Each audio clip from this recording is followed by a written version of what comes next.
सर्दियों का मौसम चल रहा है, सर्दी की शिद्दत काफ़ी ज़्यादा है। एक छोटी सी गलती जो हर बंदा कर रहा है, वो कौन सी गलती है? बच्चों को स्कूलों से छुट्टियाँ हैं, तो हम क्या करते हैं, कमरे में हीटर या कोयले चला देते हैं, कमरे को गर्म करने के लिए। तो अगर आप बेशक हीटर चला रहे हैं या कोयले चला रहे हैं, तो आपने दरवाज़ा बंद कर दिया है, कमरे में डेफ़िनेटली ऑक्सीजन की कमी हो जाएगी।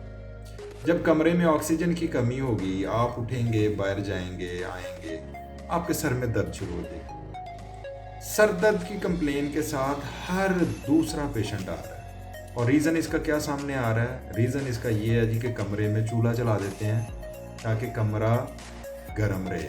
कमरे में कोयलों को गर्म करके रख दिया जाता है ताकि कमरा गर्म रहे। दरवाज़ा बंद कर दिया जाता है। ऑक्सीजन की जब मिकदार में कमी आएगी, डेफिनेटली आपकी बॉडी को जितनी ऑक्सीजन चाहिए उतनी नहीं उस कमरे में मिल रही, तो क्या होगा? अल्टीमेटली सांस का इशू भी होता है और उसके साथ साथ आपके सर में इसकी वजह से ज़्यादा दर्द है। अगर आप अपने कमरे को वार्म रखना चाहते हैं तो कोशिश करें कोई वेंटिलेशन का बंदोबस्त भी हो ताकि ऑक्सीजन की कमी ना हो कमरे में।